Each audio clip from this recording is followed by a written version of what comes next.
balita namin ay may paparating kayong concert na kaduet mong champion na si Mariel Montellano sa December 9. Ano ba ang abangan ng mga boss natin dyan?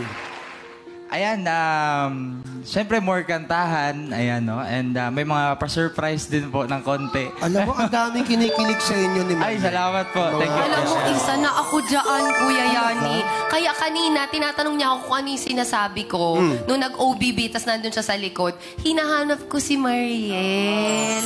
Kasi hindi na ako sanay nung nakikita si JM nang wala siya. Kasi kunyari, Star Magic Ball, sabay sila. Sabay sila. Tapos nung nag-guest sila dito, duha din sila. Kayo na ba talaga? Kayo na? Ha? Naman tayo! Hindi, kayo na ba talaga? O para lang sa...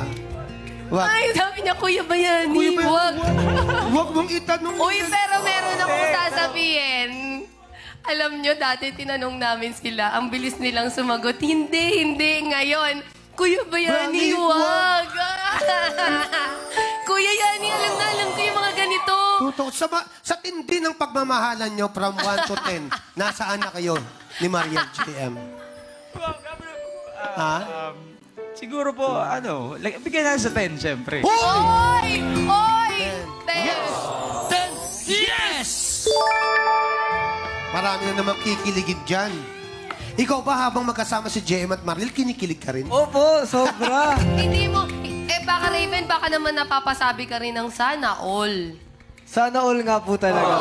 Nakikita ko po silang dalawa. Tanging ikaw, aking mahal. Bawat saglit, ligaya ko ay ikaw. O kay saya, nadarama.